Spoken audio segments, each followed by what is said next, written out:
ሰላም የተወደዳችሁ የኤሪሳት ቴሌቪዥን ተከታታዮች፣ ለዛሬ ሰኔ 11 ቀን 2026 የያዝናቸውን የአማርኛ ዜናዎች ወደ እናንተ ማድረስ እንጀምራለን። እንድትከታተሉን በአክብሮት እንጠይቃለን። አበይት ነጥቦችን በቅድሚያ ትግራይ መሳሪያ የያዘ ሁሉ ሕግ የሚያወጣላት ክልል ሆናለች ሲል ተጋዳላይ ስዬ አብርሃ ተናገረ። የካሜራ ባለሙያው የጽምዶ ሰለባ ነው አሉ ጀነራሉ። IMF ለኢትዮጵያ ከፈቀደው ብድር $200 ሚሊዮን አስቀድሞ ሊለቅ ነው። የሱዳን ሰራዊት ኩርሙክን ለማስመለስ ጥቃት መክፈቱ ተገለጸ። የአሜሪካና የኢራን ጦርነት ተባብሶ መቀጠሉ ተነገረ። ወደ ዝርዝር ዜና እናልፋለን። ትግራይ መሳሪያ የያዘ ሁሉ ሕግ የሚያወጣላት ክልል ሆናለች ሲል ተጋዳላይ ስዬ አብርሃ ተናገረ። በአሁኑ ወቅት በትግራይ ያለው ሁኔታ አስመልክቶ ከአክሱማውያን ሚዲያ ኔትወርክ ጋር ቆይታ ያደረገው የቀድሞ የህወሓት ታጋይ ስዬ አብርሃ አሁን ህወሓት እየተከተለ ያለው አካሄድ ቀደም ሲል በእኔ ላይ ከደረሰው የግል ጣፋንታ የተለየ አይደለም በማለት ንግግሩን የጀመረ ሲሆን በትግራይ ሰራዊት ጉዳይ ላይም ሰፊ ትንተና ሰጥቷል። በትግራይ ያለው ሁኔታ ከጊዜ ወደ ጊዜ እየባሰበት መምጣቱንና በህወሓት ቡድን እንዲሁም በሰራዊቱ ውስጥ እየታዩ ያሉ ውሳኔዎች አሁን ያለችውን ትግራይ ልናጣት እንችላለን በማለት ስጋቱን የገለጸው ታጋይ ስዬ አብርሃ ክልሏ ወደ ባሰ ስርዓት አልበኝነት ውስጥ በመግባት ወደ ጦርነት አውድማነት እያመራች ነው ሲል ስጋቱን ገልጿል። የትግራይ ሰራዊት በአጭር ጊዜ ውስጥ የተጠናከረ ህዝባዊ ሰራዊት ነበር።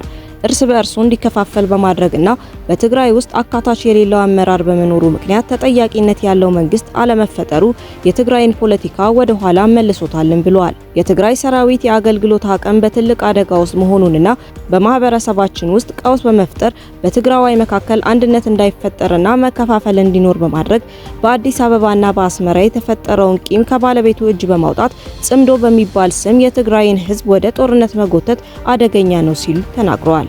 ካብ ኩሉ ላዕልት ዝገደደ አፍታ አርሚ ጉዳያት ምን ይዙስን ግንባር አዛዝል ይዙስን ኮር አዛዝል ይዙስን ክሎጦር አዛዝል ይዙስን ባህል ነገር የለም። ስንሳተሙ ነው ይሳመን ብራት ዝሓዘ ሁሉ ሕግ መውፂ ዳኛን ፈጻምን ዝኾነሉ እዚ ከዓ ኣብ ትግራይ ዝዓበ ናይ ሴኩሪቲ ስጋት ሓደጋ ዝፈጠረ ኩነታት እዩ። እዚኦም ከምዚሎምስ ሳሕብትን ኢሎምስ سنترال كوماند باز زعم فطيرنا هينات كنرحينا عيون الله صوت يكون نات نمزي زبلن سنساتو استحماجاجله مرحنت እንኳን نعد خو نبعلونا يكون اتي كالاي እንሪኦ ነጥቢ እዚ ሳርሳይ ዘአዋን ጊዜ ንሰራዊትና አደዳ መክፈፋል አደዳ መፍራስን ስለትን ይገርዎ ዋحد አርመን ይርና ሞ በሐፍር ግበ ናብ ሰራዊትና ዝበቃዐ ህዝባው ሰራዊት ገና ዘይተመራሰሐ ክባል ዝካል ቀሪና ህዝብ ተጸገዐ ሰራዊት ለና ኢልና ዲሞቢላይዝ ዝኸውን ዲሞቢላይዝ ገርና ገደውሽ ትግራይ በቲ ፕሪቶሪያ ፈውዶ ጠንካራ ናይ ኃይሊ ነተናይ ካስጋት ትርጉም ዘአቶ ኃይል ሁሉና ኢናኔርና ግን ምብትታን ናብ ከተም ክፈፋል አው ሐሊት ኸዓ ንፍራስን ስደትን የምፈጥረሙና ዘሎ እያካፈልኳችሁ ያለሁት የግል አመለካከቴን መሆኑን ህዝቡ ሊረዳልኝ ይገባል ያለው ታጋይ ስዬ ወጣቱ ከጦርነትና ከጦርነት ወሬ ወጥቶ ትግራይም ካለችበት አደጋ እንድትወጣ ለሰላም ቅድሚያ እንስጥ ሲል ተአክሏል። የካሜራ ባለሙያው የጽምዶ ሰለባ ነው አሉ ጀነራሉ። ወጣት ፊሊሞን ፊላሪ በአስከፊ ጦርነት ወቅት ጾታዊ ጥቃት ለደረሰባቸው ሴቶች ድጋፍ በሚያደርገው ህውየት በተሰኘ ግብረሰናይ ድርጅት ውስጥ በካሜራ ባለሙያነት ያገለግል ነበር። ፊሊሞን ነሐሴ 4 ቀን 2017 ዓ.ም ከምሽቱ 2 ሰዓት ላይ በመቀለ ከተማ አድሐቂ ክፍለ ከተማ ውስጥ በባጃጅ እየተጓዘ ሳለ ተሰውሯል። እስካሁን ለ11 ወራት 330 ቀናት የደረሰበት አልታወቀም። በሐራ መሬት የሚገኘው የትግራይ ሰላም ኃይል TPF አዛዥ እንደሆኑ የሚነገርላቸው ጄኔራል ገብረዝጋብሔር በየነ ለኮርነር ፕሬስ ሚዲያ በሰጡት ቃለ መጠይቅ በህወሓትና በኤርትራ መንግስት መካከል ጽምዶ የሚባል ግንኙነት መጀመሩን ተከትሎ የኤርትራ ወታደሮች በትግራይ ሴቶች ላይ የፈጸሙት ጾታዊ ጥቃት ማስረጃ እንዲዳፈን ለማድረግ ነው የካሜራ ባለሙያው ሰለባ የሆነው የሚል ከባድ ክስ ሰንዝረዋል። ባለሙያው የያዘውን መረጃና ማስረጃ አሳልፎ ለመስጠት ፈቃደኛ ባለመሆኑ በህወሓት ሰዎች ታግቶ ለኤርትራ መንግስት ተላልፎ ተሰጥቷል በማለት አክለዋል። እሱ ይሰራበት የነበረው ህውየት የተሰኘው ድርጅት እንዲዘጋ ተደርጎ መስራቿ መሰረት ሀዱሽ አገር ጥላ ለመሰደድ መገደዷ ጀነራል ወዲ አንጥሩ ገልጸዋል። ግለሰቡ በተሰወረ በጥቂት ቀናት ውስጥ የመቀለ ፖሊስ ጉዳዩን አጣርቶ በአጭር ጊዜ ውስጥ እንደሚያሳውቅ ቃል ገብቶ የነበረ ቢሆንም ላለፉት 330 ቀናት ምንም አይነት ተጨባጭ መረጃ ይፋ አላደረገም። ባለቤቱና 2 ህጻናት ልጆቹ አሁንም በከፍተኛ ተስፋና ጭንቀት ውስጥ ሆነው ፊሊሞንን እየተጠባበቁት መሆናቸው የሚዲያ አውታሮች ዘገባ ያመለክታሉ።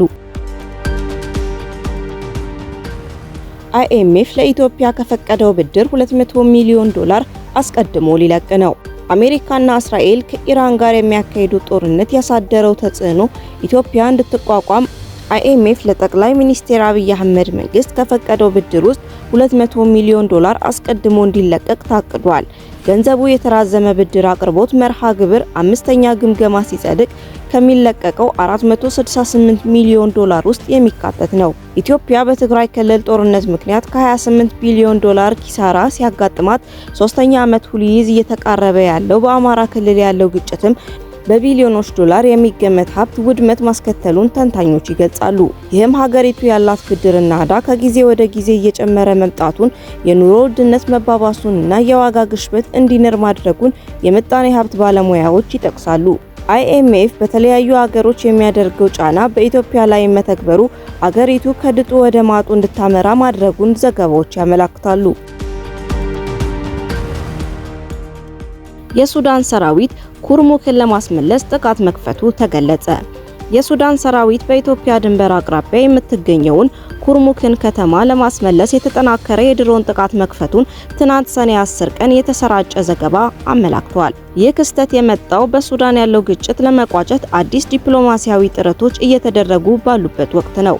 በአረብና አፍሪካ ጉዳዮች ላይ የአሜሪካ ከፍተኛ አማካሪ የሆኑት ማሳድ ቡሎስ በይፋዊ የኤክስ ገጻቸው ባሰፈሩት መግለጫ ከተባበሩት አረብ ኤሚሬትስ ምክትል ጠቅላይ ሚኒስቴር እና የውጭ ጉዳይ ሚኒስቴር ሼክ አብዱላህ ቢን ዛይድ አልናህያን እንዲሁም ከግብጽ የውጭ ጉዳይ ሚኒስቴር ባድር አብድላቲ ጋር በተናጠል በስልክ መወያየታቸውን አስታውቀዋል። ሱዳን ላለፉት 3 ዓመታት በተካሄደው የእርስ በእርስ አውዳሚ ጦርነት ምክንያት በሚሊዮን የሚቆጠሩ የአገሪቱ ዜጎች ወደ ስደት አምርተዋል። የሞቱና የቆሰሉም እጅግ ብዙ መሆናቸው ዘገባዎች ያስረዳሉ። በብልጽግና የሚመራው የኢትዮጵያ መንግስት ጉዳይ በማስመልከት የሰጠው መልስ እስካሁን የለም።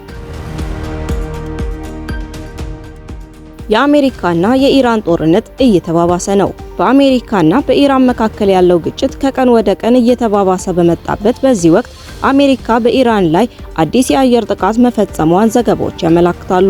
የአሜሪካ መካከለኛው እዝ ከከፍተኛው አዛዡ በተሰጠው ትዕዛዝ በኢራን ከተሞች ላይ ራስን የመከላከል ጥቃት ማድረሱን አስታውቋል። የአሜሪካ መካከለኛው እዝ ትናንት ላካሄደው ጥቃት የኢራንን ትንኮሳዎች ለመመለስ የተፈጸመ መሆኑን ገልጿል። የአሜሪካ ጦር በደቡባዊ የኢራን ክፍል ራዳሮችን፣ የሰው አልባ አውሮፕላን ማስወንጨፊያዎችንና የሀገሪቱን የመከላከያ ስርዓቶች መምታቱን ሲገልጽ፣ በኢራን በኩል ደግሞ የፔትሮኬሚካል ተቋም መምታቱን ዘገባዎች ያሳያሉ።